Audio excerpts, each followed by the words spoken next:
Welcome. Thanks for joining us. I'm Vincent Adhd, Director of the Equitas Project and President and CEO of Mental Health Colorado.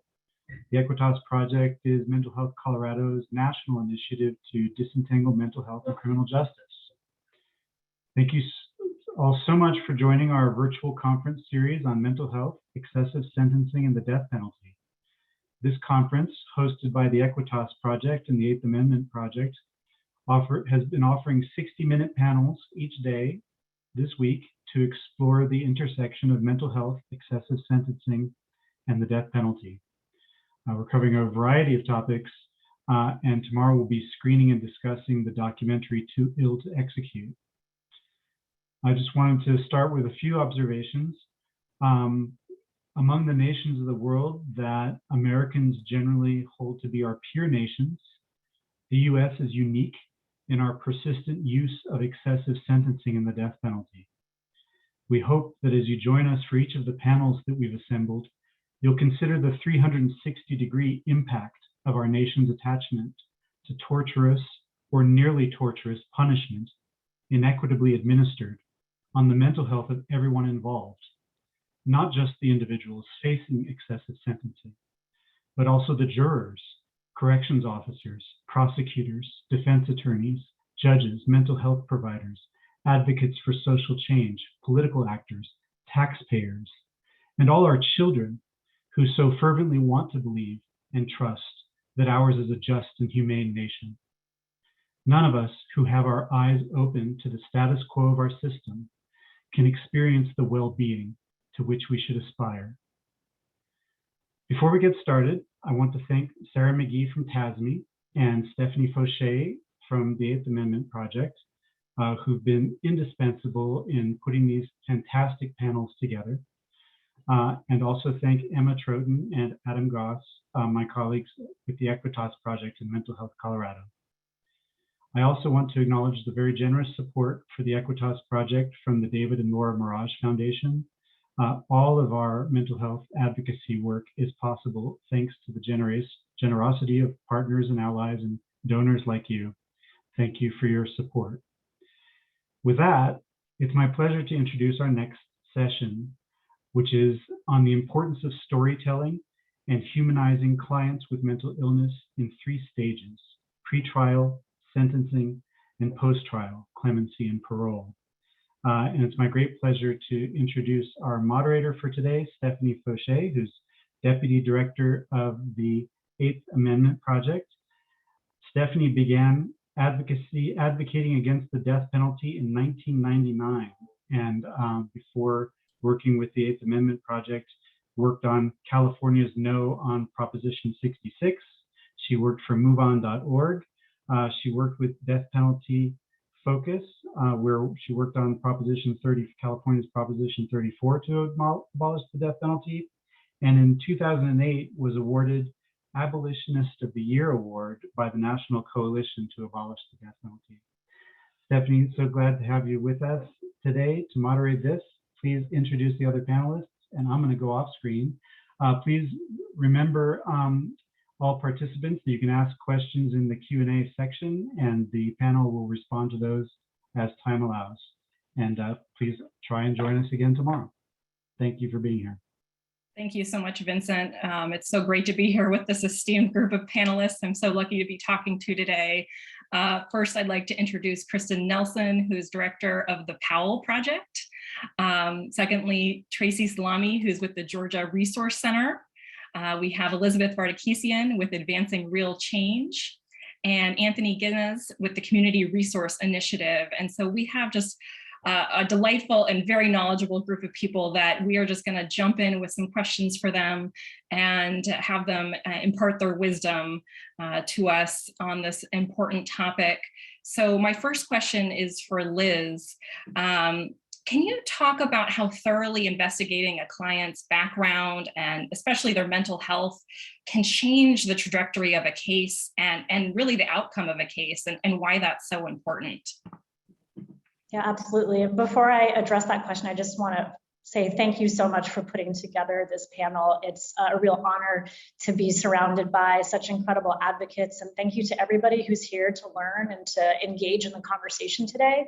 The mental health is central to the history of every single client that I've ever had, and the ways in which the various mental health providers have sort of failed at multiple points in the trajectory of my client's life to give adequate support and counsel is a primary cause for how they have often found themselves interacting and becoming system involved. So it's very difficult to think about my clients without really having an understanding of what their mental health history looks like and what that means in terms of their day-to-day existence.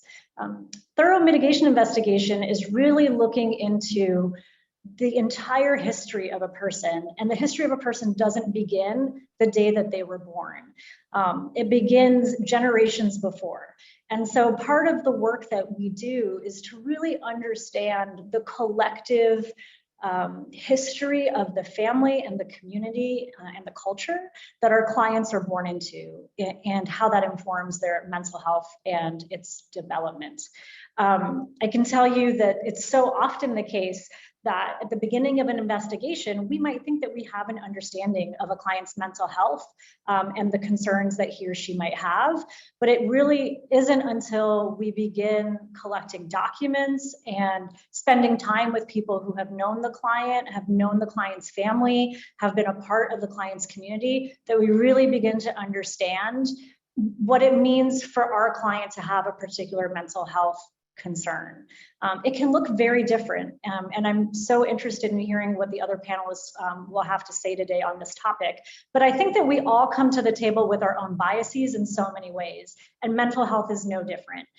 So a huge thing that I try really hard to help when I train attorneys or train mitigation specialists or other members of the defense community is that it's even though there might be shorthand ways for understanding a mental health issue or concern, we are really interested in understanding what it means to the person, right? The way in which it affects a person's ability possibly to fully engage and be their best self if they're not receiving support or assistance, and the reasons why they might not be able to receive support or assistance. So understanding the day-to-day life and how it's impacting a person, I think, is one of the best ways that we are able to really change that trajectory. We can talk about specific diagnoses, but I think one of the main things that we all try to do is to bring the humanity of our client to the front of a case. And talking about a diagnosis isn't necessarily going to do that. So it's really finding ways to help describe what it means to the client to live with particular mental health issues. Thank you so much, Liz. Now, Kristen, I want to bring you into the conversation. How have you used this type of investigation and storytelling pre-trial to get a better outcome for your client? Do you have any stories or examples you could share with us? Sure. Yeah, I have two examples that come to mind. And just for a little bit of background, I spent almost 7 years litigating capital trials at the Colorado Public Defender's Office before taking over a directorship of the Parole Project in 2018. And so I have some experience working directly on pretrial capital cases, including cases involving serious mental illness. I was part of the defense team in the James Holmes case. They were a theater shooting case. And then in my current capacity as director of the Parole Project, we provide capital trial consulting services to teams representing people facing the death penalty in certain states around the country. So the two examples that I have of how we've used this storytelling and investigation about mental illness to achieve better outcomes for our clients. The first example is something that we tried to do in the Holmes case, which was to try to use storytelling indirectly through the media to shape the public narrative about the case to the extent that we could. So, in that case, we very quickly realized that we were dealing with a client who had a serious mental illness. There were some very obvious signs just based on the nature of the offense and our client's behavior immediately following his arrest. And we had sent an expert in right away to do sort of a quick, evaluation, get a sense of what was going on. And obviously we had a lot more investigation to do, but we knew right away that mental illness was going to become a really significant theme in the case. There was, of course, a gag order in the case. We weren't permitted to talk to the media, but we still used every opportunity that we had when we were litigating things or, just showing up for routine court appearances about continuances and trial dates.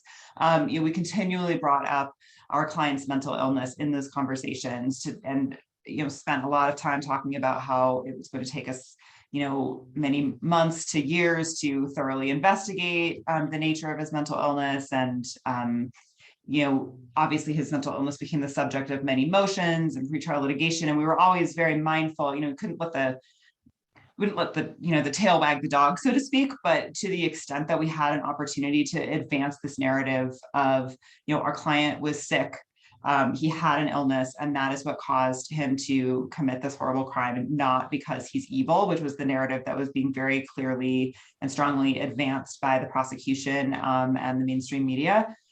We made every effort to advance that counter narrative of mental illness through our public statements and our actions and our pleadings and everything we did in court. We were mindful to try to tell that story even throughout the pretrial litigation to the extent that we could. Now, did that alone achieve a better outcome in the case? Perhaps not on its own, but it may have had some indirect influence in terms of the direction that the case took. I mean, we certainly wanted to put some pressure on the prosecutor for seeking the death penalty against a person who's so obviously had a serious mental illness. We were also trying to, help the victims to some extent understand what had happened and why this tragic, horrible crime had occurred, to the extent that that provided them with some, just ability to come understand what happened and why it happened in the case. So that's my first example. I would say, second example that we do a lot in our capital trial consulting work is, of course, using all of that wonderful mitigation investigation that Liz referenced in terms of trying to negotiate an agreed upon outcome in terms of obtaining a plea from a client that will avoid a capital trial. We often do a lot of educating with prosecutors. You can't assume, understand, or are familiar with diagnostic criteria or symptomology of mental illness. So it's important to kind of go back to basics and make sure that, prosecutors really aren't dismissive of the signs and symptoms that are oftentimes very apparent even from discovery. And, craft that into a compelling narrative, either in a letter or a PowerPoint or some sort of oral presentation to the prosecutor.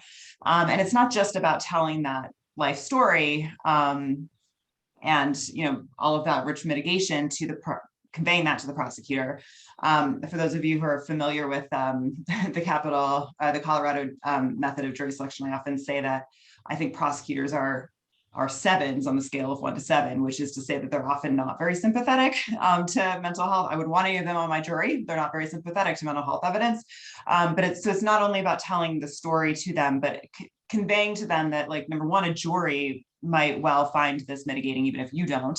And number two, really impressing upon them how the presence of serious mental illness in a case will make a conviction potentially vulnerable in the future, given changes in the law, similarities between, say, intellectual disability and serious mental illness, talking about all the experts and evaluations that are going to have to be done, the length of time it's going to take to try a capital case, there may be competency concerns, forced medication issues that may come up, and really impressing upon them that the presence of serious mental illness in a case is really kind of a game changer, and putting some pressure on them to drop the death penalty or settle the case, reasonably as a result of the presence of client's mental illness.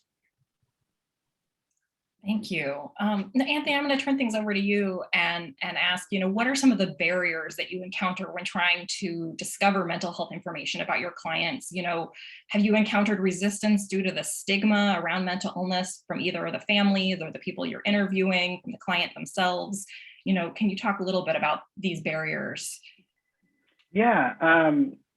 So I think that the barriers to discovering mental health information and other mitigation sometimes mirrors the exact barriers to seeking treatment for those symptoms and those illnesses. And I think these barriers are often cultural. They're founded upon cultural structures. For example, family shame, cultural stigma of mental health, mental illness, a lack of diversity in institutions and practitioners, distrust of institutions, emotional hesitation, negative past experiences.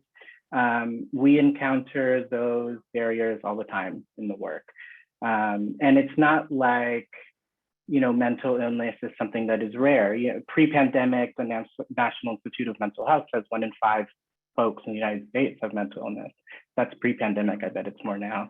And there's a lot of stigma around that. And I wanna also unpack what we mean when we talk about stigma, because there are multiple ways in which stigma manifests and presents.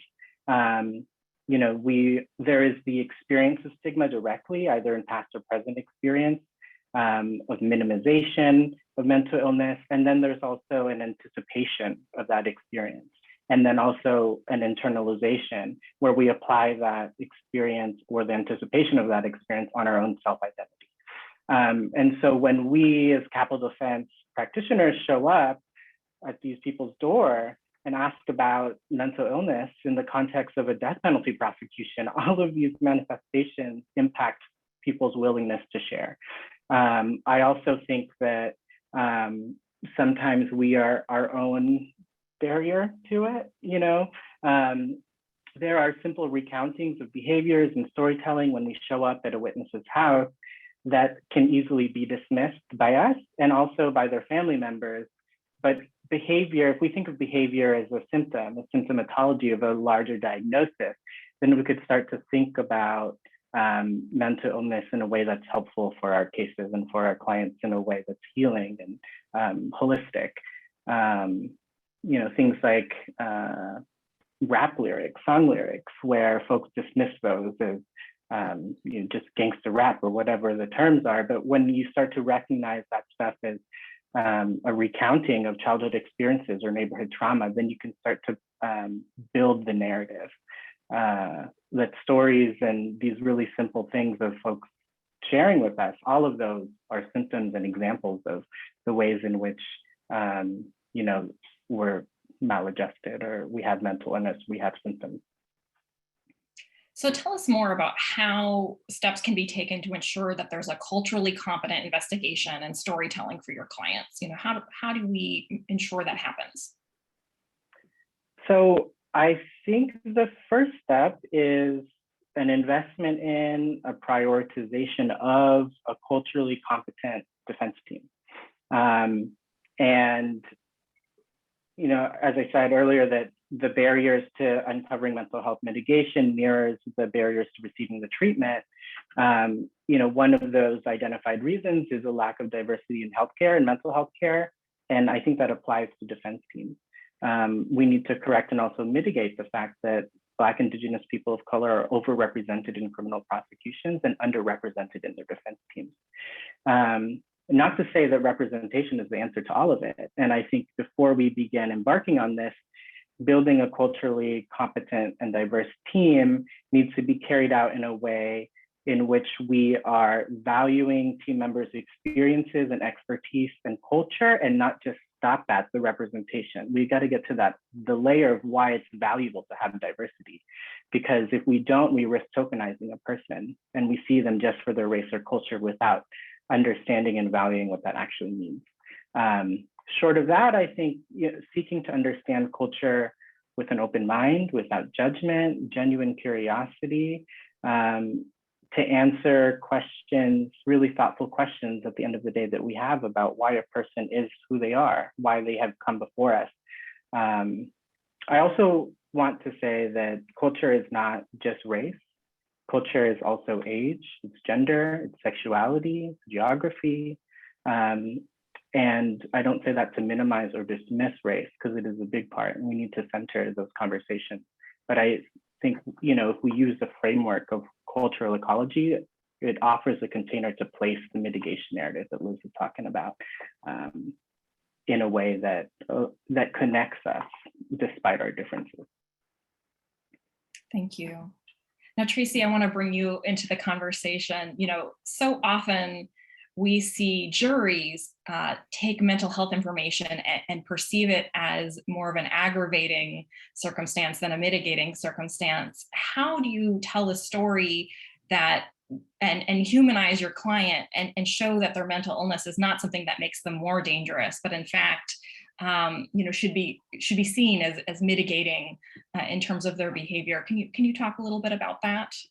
Sure, and I can start with echoing what some of Liz said earlier about moving away from labels, moving away from a diagnosis and talking about the symptoms. And when in the context of dealing with the jury, how do you do that? And it really is important to think about the witnesses that you are using in your storytelling. It's great to have families get up there and say their bit about their loved ones, and it can be very powerful. But sometimes there's a credibility issue with jurors. There's also experts who are often used in our cases, and sometimes their language can be lost. Sometimes they're talking theory, or they're talking diagnostic, or they're talking with all the different labels. And we need to know, as Liz mentioned earlier, what does this mean day to day? And how do these symptoms impact this client? How did it infiltrate the crime in some way? And what I found is that lay witnesses are the best people to give the testimony, to take part in the storytelling. It is always, I've seen the teachers, social workers, religious leaders, vocational experts, ironically, but there's been people who've been in our clients' lives who are close enough to be real witnesses to the symptoms and have the real world examples, but still far enough away or neutral enough to be credible in the eyes of the witnesses. So you have people who can put the symptoms in the context of a child development or a teenager's development or a transition into adulthood, and they can paint the story in a way that is more susceptible to a jury. Also, they are using the language of a juror, and you can hear the words in a way that perhaps the juror cannot in the context of, let's say, an expert who's giving a testimony.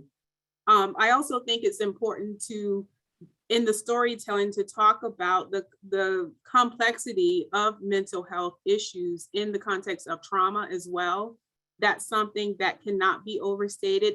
A lot of jurors will want to know, well, why? If this person has this illness, why did it have to get to this point? Why are we here in court today? And so it's important to tell the story about what it means to live in poverty and not have access to resources. If your client has been a victim of an emotional, sexual, or physical trauma, and how the mental illness impacts their world in that way too, how those two things or three things cross over one another and makes things even more complex for your client, it's important to tell that part of the story as well. And in the context of most of our cases, sometimes we will sit back and think, well, why didn't mom say this when she got on the stand? Or why couldn't she articulate certain things in a certain way that would translate to a juror? And it's because a lot of our clients and their families, they're in it. They're not able to see things in the way that a third party who's more neutral could.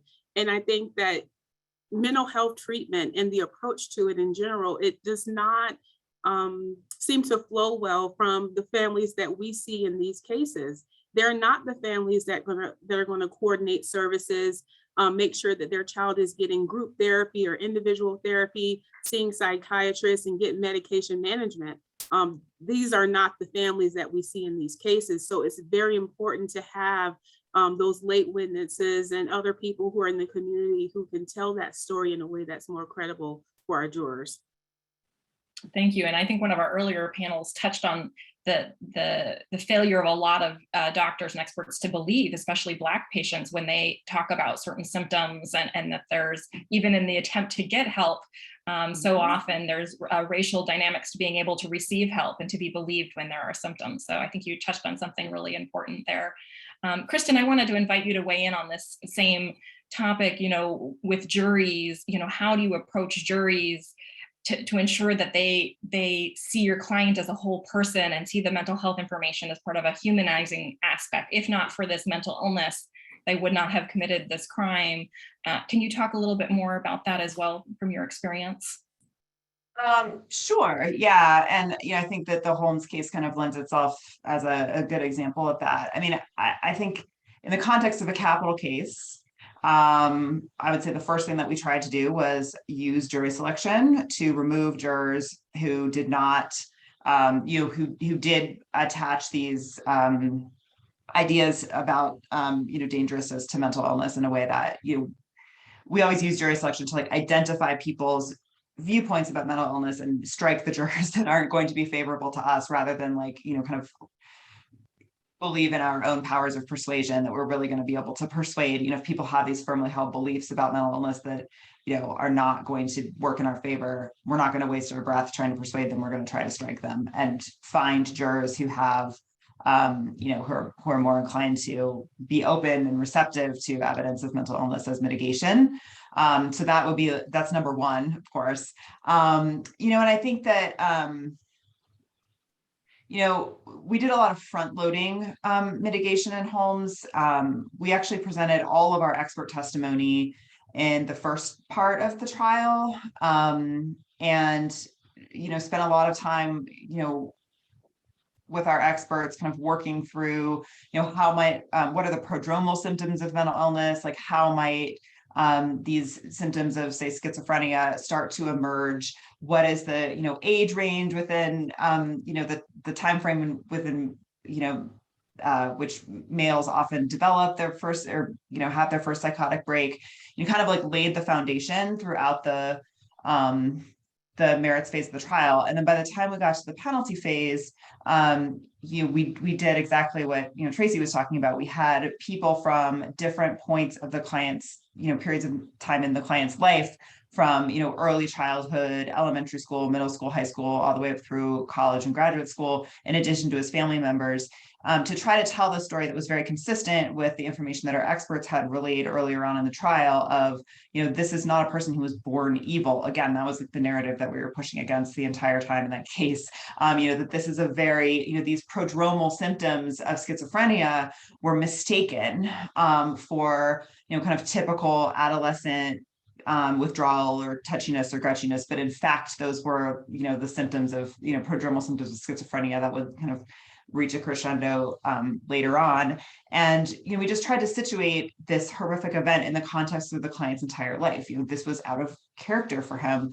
And the reasons why it happened, right? It's not that he's inherently dangerous. Mental illness does not make you inherently dangerous, but it was just sort of this perfect storm of events. It was the nature of his delusions, yes, but it was the fact that he, was living alone in graduate school, with access to the internet, and was having this psychotic break and having these struggles, and had sought mental health treatment voluntarily that was then mismanaged. And all of these things, kind of this perfect storm of events, kind of came together to produce this really horrific tragedy. That he wasn't this inherently dangerous person. He wasn't a behavior problem in the jail. He actually suffered a psychotic break, while he was being held pretrial, that led him to be given medication, during the pretrial period, which he took willingly and wanted to take. And so we presented evidence of that, and just kind of tried to paint the picture of like, this is a person who is not dangerous, like when his illness is being properly managed, and he's now getting the treatment that he needs, and just trying to push back against that idea of future dangerousness. In Colorado, lack of future dangerousness is actually a statutory mitigator, and we were not allowed to present evidence of the conditions in the Colorado Department of Corrections, but we wanted to. We developed this, had an expert kind of assess conditions of confinement in Colorado, and we were prepared to present testimony about how he could be safely held in the Department of Corrections, and how they were adequately equipped to handle and treat a person who had serious mental illness.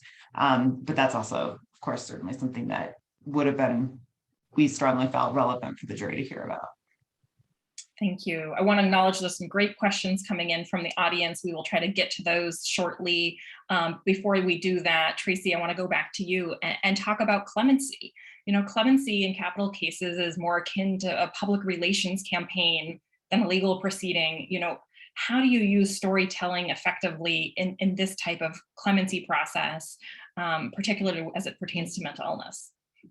Well, it's one of the great things that I love about working on a capital team is that you are working as a team. And just like with any other PR campaign, there is a message that you want to get out. And when we think about these campaigns, there are some goals that we have set up, and there is an audience that we're trying to reach. And it is very important to be able to come together as a team and craft a message that is concise, that is relevant, that is strategic and on point to help you reach your goal, whether that is to have a sentence commuted, to get a plea, what have you. It's very important to get your key facts and your message together so that there is some consistency, no matter who you're talking to, whether it's the DA or in the case, or if it's a clemency board. I think it's very important that they hear, understand, and remember the same message. And in this way, we're talking about accuracy across the board and consistency. It's also very helpful to be able to tell this story in a way that can launch a community-wide initiative towards these goals. And sometimes it involves getting other organizations involved, organizations whose missions may not be exactly on point, but they care and they want to be involved. And so it's a matter of cultivating the sort of team and message to get your goals met. I think we're all crossing our fingers on the case out in Texas right now.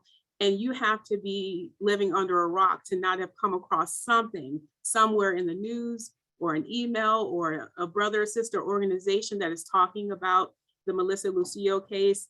And I think that if we just take a look at where they are right now, you've heard the message.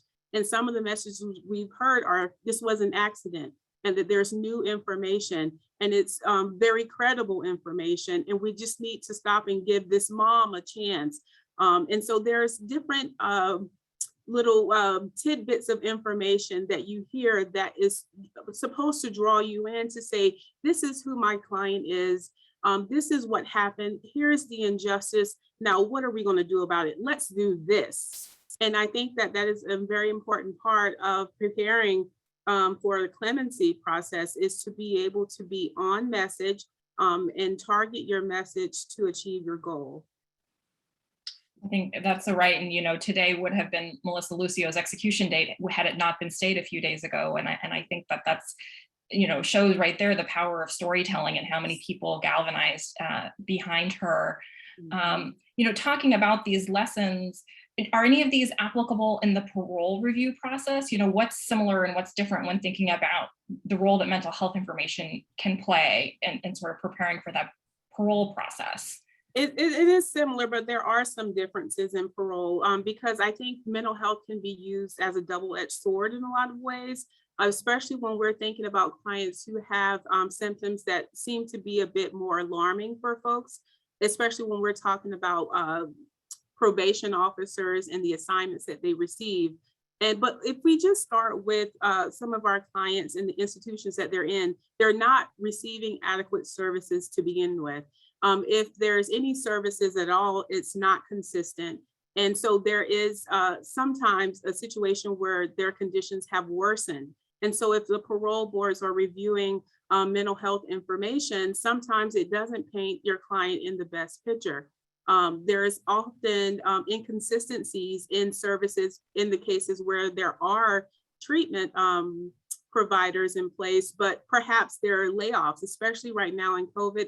I'm not sure, where everyone else is, but we've definitely seen a lot of people not returning to work. You will sometimes go to prison, and sometimes our clients will say, well, I didn't get my medication today, or they came late, or it's so inconsistent, it made me sick. And so when you see things like this happening, it can definitely impact the records that the Board of Pardons and Parole or the governor's offices are using to review this information. So I do think that there is an agenda when you're going through a parole review process, but you want to make sure that you're able to tell a story in a way that's favorable to your client being able to be released. what sort of conditions would need to be set up in place so that upon release they are successful? Is there housing available near a space where mental health treatment is available? What kind of services are available in the area? Can we get the client eligible for Medicaid services or some sort of support system in place for mental health? And what would that look like? Are we talking individual and group therapy? Are we talking visits with psychiatrists to make sure there is a continuity of care? So there's a lot that overlaps with Clemency, but there's definitely some differences when you're talking about clients going back out into the community, because this concept of future dangerousness can be difficult to overcome in cases where clients have been diagnosed with schizophrenia and they are not compliant with medication, haven't done well while they've been in prison. And so there is definitely more layers to overcome.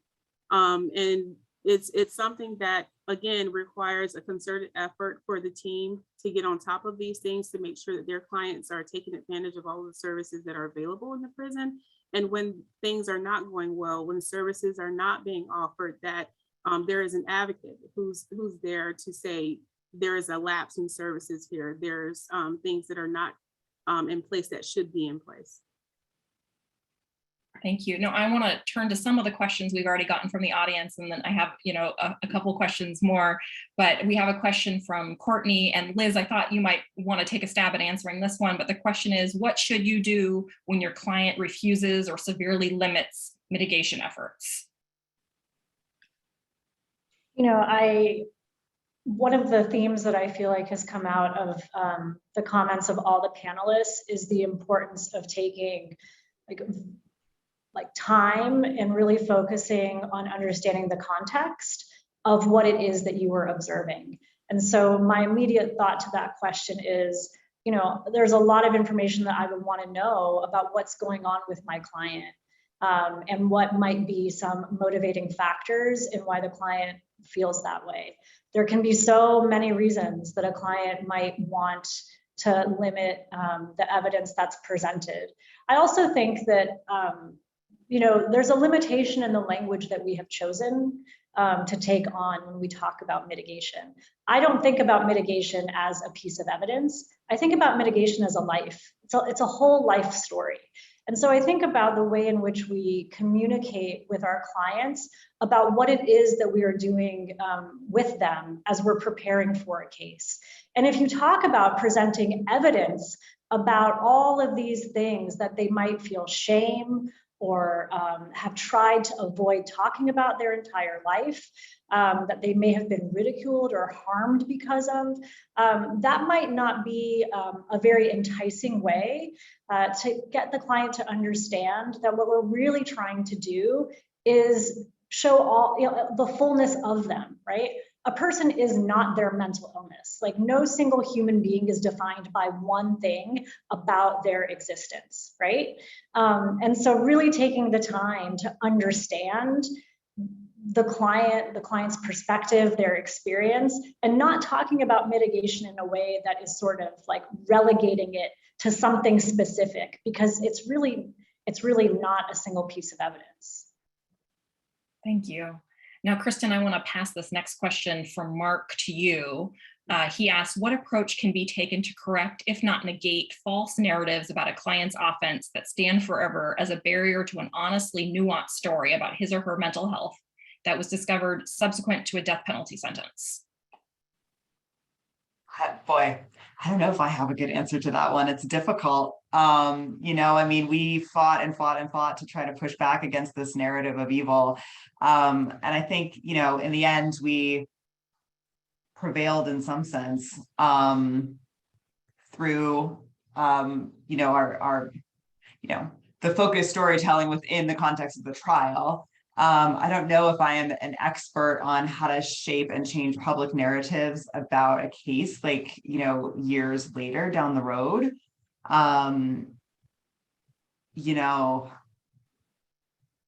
than to put together that nuanced story and tell it to the people who, whose opinions actually matter.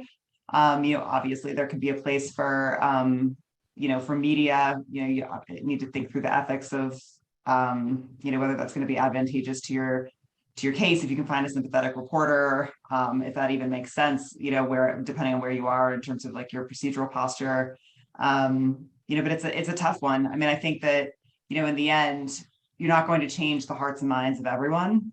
And you may just need to focus on the decision makers in the end too,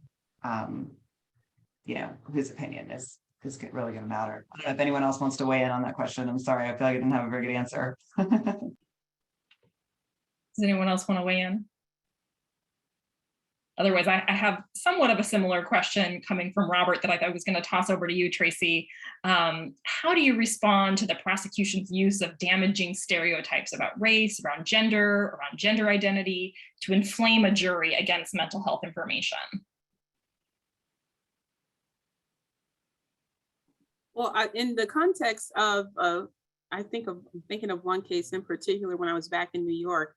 Not only am I objecting to any sort of inflammatory language, especially against my client in the context of a case, but I also had a sidebar situation where I had to advocate for a client in that way, in the context of a court proceeding where papers were filed and we talked about what language is appropriate and inappropriate in the context of my client's case.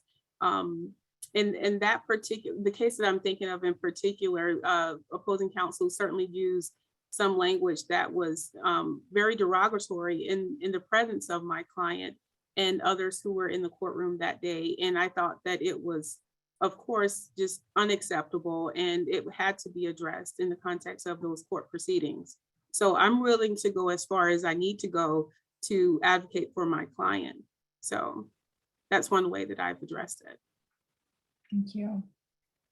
I have a question here, and it might be either for Anthony or for Liz. What percentage of sort of wrong diagnoses do you see throughout your investigation where somebody maybe, in this case, the example from the person asking the question is maybe had something along the line of Asperger's or autism spectrum disorder and is misdiagnosed? You see misdiagnoses come up a lot and perhaps leading to not getting the right treatment. How does that go into your investigation? Anthony or Liz, do you want to take a stab at addressing that one?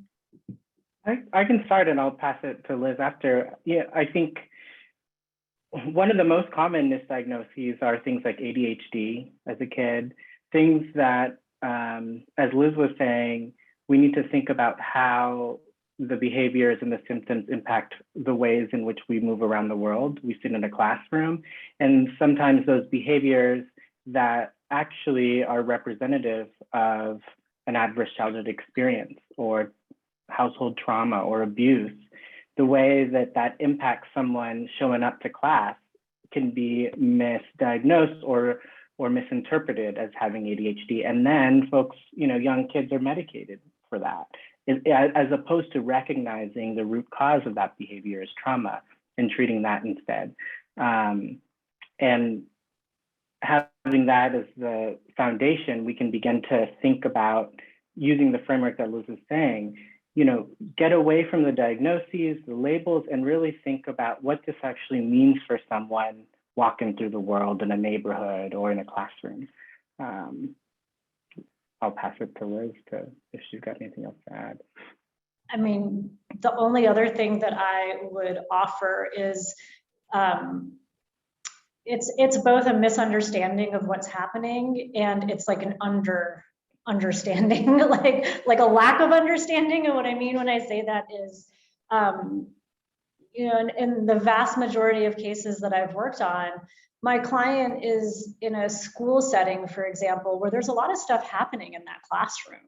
And again, here's where context really matters, right? If you are one teacher in an under-resourced classroom with 30 kids who are all experiencing like various forms of community trauma, for example, the way in which those children show up is going to be different to the person. Now, you might have a child in that classroom and the way in which they show up is to be quiet, right? But because they're quiet and they're not acting in a way that is going to draw immediate attention, they might not get any recognition, right? There might not be any support. And so, you know, it's so hard because every single document, every single person that we encounter, you really have to take the time to understand what was happening in those moments, because that's going to shape the trajectory of a human life, right? So that quiet child might be a child with special needs who never gets tested because they sat there silently. And the mere fact that they showed up was enough for them to move to the next class, right? But the records might not reflect any of that exactly. So it's really going back to that well, right? Finding the people, finding those lay witnesses that Tracy talked about, right? And understanding the context of the things that you're seeing. So Liz, another question for you. How can we improve access to mitigation, investigation, and training for lawyers on its importance? I will certainly welcome all of my esteemed panelists to weigh in here as well. I can start us off. You know, I did not attend law school, but the things that I understand about law school include not a huge amount of legal education taking these things into account. So I think as a starting point, the more we can sort of front load the need to see our clients as full, complex human beings and understanding behavior as an indication of something that our client is experiencing would be phenomenal. I think it can be very challenging, you know, as people begin to develop professional patterns to come in later into a professional experience and try to sort of expand how practitioners understand things. So I think the earlier the better, right? You know, the other piece I think really speaks to what Anthony was saying with respect to, boy, this field just really needs to become much more inclusive in a variety of ways. And if we talk about training and support and how do we get, you know, how do we increase this? I mean, well, we need a deeper bench, first of all. It's very hard to ensure that every person who needs a mitigation specialist has a mitigation specialist, but also has a mitigation specialist that is culturally competent for them, right? So what are we doing to be complicit? Are we not letting people know that there is simply no person who can do this work? And so a different decision needs to be made here because it's somebody's discretion to seek this particular kind of punishment, right? You know, I think that there are interesting conversations to be had around that. And then of course, continuing to provide support to our teams in the form of panels and sessions and just ongoing training. You know, the field of science changes like every day. I feel like every time I, you know, turn my computer on, there's a new book, there's a new article, there's a new understanding. The things that we've come to understand about trauma alone, right? I mean, my gosh, who knew about epigenetics and how trauma can be passed, you know, within your DNA structure from generation to generation? I mean, that's like alone, right? Like mind blowing and completely shifting in how we understand the work that we're doing. So those are some of my immediate thoughts that I'm totally excited to hear what other people have to say. Anyone else want to weigh in on how we can improve access to mitigation and investigation and create a culture that where this is embraced and is fundamentally a part of every case? I would submit that individualized sentencing, incorporating social history narrative, who someone is and where they come from, is the future of sentencing across the board. We need to do away with mandatory minimums. We need to figure out who people are, why the behavior exists, why the harm has happened, and what we can do to repair that. That is a better system in which we're restoring and transforming the ways in which interpersonal harm and crime impacts all of us. I think if we can see that in our future, then we can value in our present mitigation, investigation, and its importance in our cases. Thank you. Now I'm going to ask a question we have here from Ken. Ken asks, what import do you assign to a developing the life history and story for the client and his or her family and loved ones, as opposed to the media, fact finders, and sentencers, He says, in my experience, that aspect, helping the client understand at least at some level what happened, is often underrated. I can see it as especially important in clemency, even if the pursuit of clemency is not obtained. Does anyone want to address that? Tracy? I'm sorry, that was a loaded question. I'm not sure I gathered everything, but I guess when we're thinking about a person's life story and their family, I think that it certainly impacts how we think about the person. I think Liz was just talking about, and Anthony, talking about getting to know who your client is and being able to tell that story in a way that is impactful. I don't think that you're going to win over everyone in the media, the people who are on Facebook or who are in the blogs or what have you. What's important is to make sure that the fact finders, that our jurors hear the stories of these families and they are able to put them into context. Again, I cannot speak about the lay witnesses and the people who are credible, who can tell those stories, who can connect the dots and bridge the gaps between family and the experts.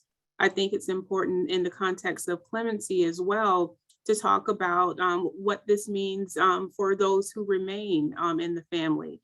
There is a lot that has gone on. People's lives, as Liz said earlier, don't start at birth. You know, there is a history there. There's a lot that is generational. There's a lot of generational trauma that needs to really be told in the context in a way that I think would be helpful for a client. I hope I'm answering the question, but basically what I'm saying is that a client's family story is a part of the life story. And those are some of the most important things that we can get over to our fact finders. The media, they will, you know, people will go back and forth on social media, what have you. And I'm not sure you will ever be able to get to all of that. But at least for the people that matter, the DAs, the clemency boards, Board of Pardons and Parole, the governors, those are the people that we really need to make sure have a firm understanding of who this client is in the context of their families. Thank you. And I think this next question we have here from Mark is somewhat continuing this theme. You know, when you're appealing to a governor as part of the clemency effort, how important is it to include this mitigation evidence that perhaps was never presented at any time by the attorney at trial? You know, he mentions this doesn't seem to be getting traction yet, but you know, Kristen, maybe you can speak to this, or Liz, I see you nodding as well. Feel free to jump in here. You know, what's the importance of telling this story to a governor, to a parole board? You know, it doesn't always work, but can you speak to why one should continue to do that? I mean, I think it's certainly important because it whether or not successful in a given case, like it provides a basis for, you know, a decision to grant clemency, that, you know, there was this important information that, you know, wasn't disclosed before. It also kind of calls into question the quality of the representation that the person, you know, had at earlier stages in the process. And so, you know,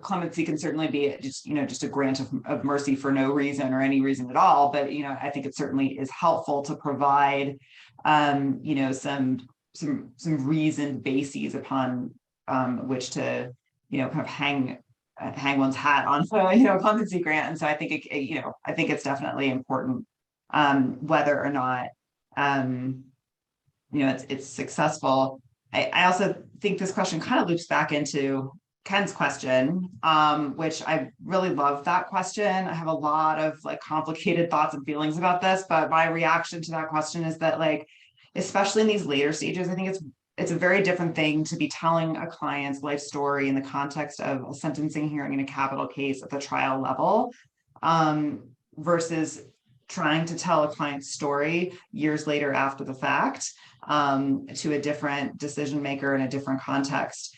I think it's, you know, clients themselves are often in, you know, the worst place they will ever be in their entire lives. Like at that moment of a capital trial and a sentencing hearing, they may not have the ability to kind of wrap their heads around, what's even going on. I mean, they're in such a state of crisis. I also think it's incredibly important, though, like during the capital trial process, to be very compassionate about the fact that telling this mitigation story in this like very public and sanitized vehicle of like an adversarial, criminal trial can actually create and compound trauma.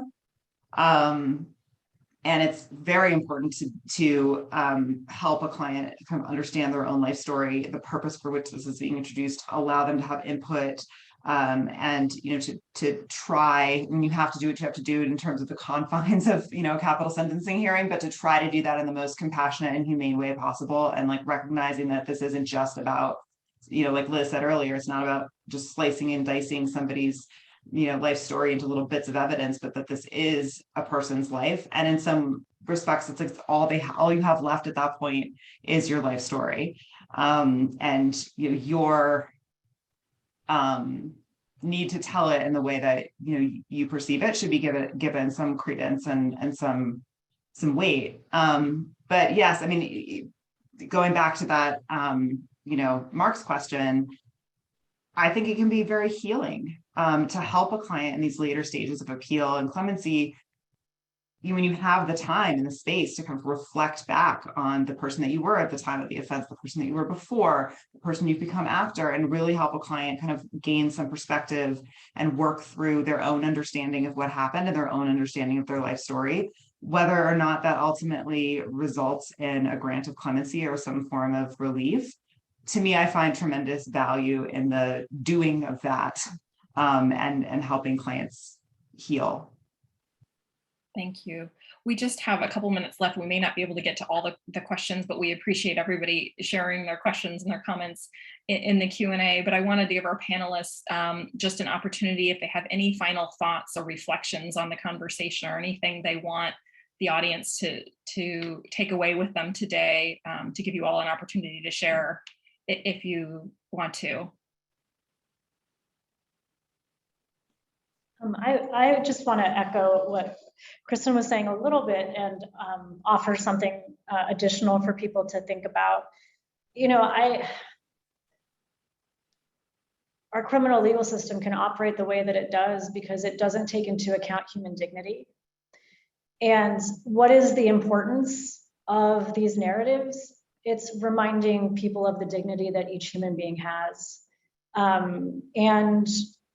I believe strongly that it's really important for us to keep speaking truth to power, and that this is the truth of the life, and that decision makers may not be able to articulate why they make a decision in the way that they do, but the closer connected they can feel to our client, and the closer they can come to understanding that when you take a life, and whether that's through the death penalty or through a life in prison sentence, you take an entire life, you take all the good and all the bad. Like, that's where I think like a form of compassionate justice can live.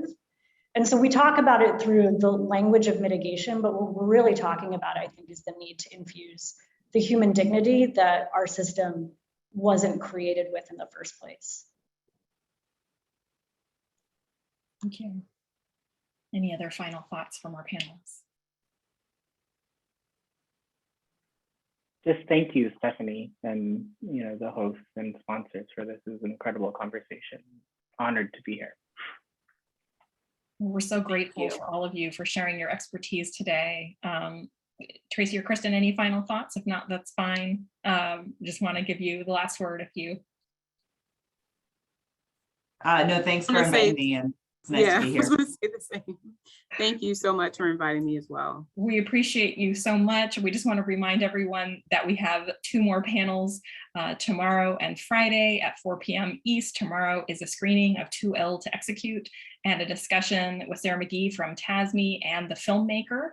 We're very excited about. And on Friday, we have a panel on ACEs, TBIs, and trauma and how they affect behavior.